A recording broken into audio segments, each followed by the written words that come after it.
যারা বলে যে আজকালকার জেনারেশনরা শুধু মোবাইল নিয়ে থাকে, এরা খেলাধুলা করতে চায় না, আই ডোন্ট বিলিভ দ্যাট।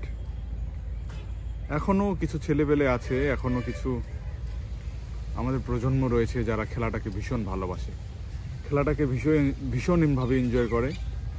আর আমি যে কথাগুলো বলছি সেগুলো যদি সত্যি না হতো, এখন বাজে 6:30 সকাল এবং হালকা হালকা রোদ উঠেছে, মাঠ বলে কোনো জায়গা নেই, কিন্তু এত সুন্দর একটি দৃশ্য, তার চেয়ে বেশি সুন্দর লেগেছে আমাকে এই দৃশ্যটা।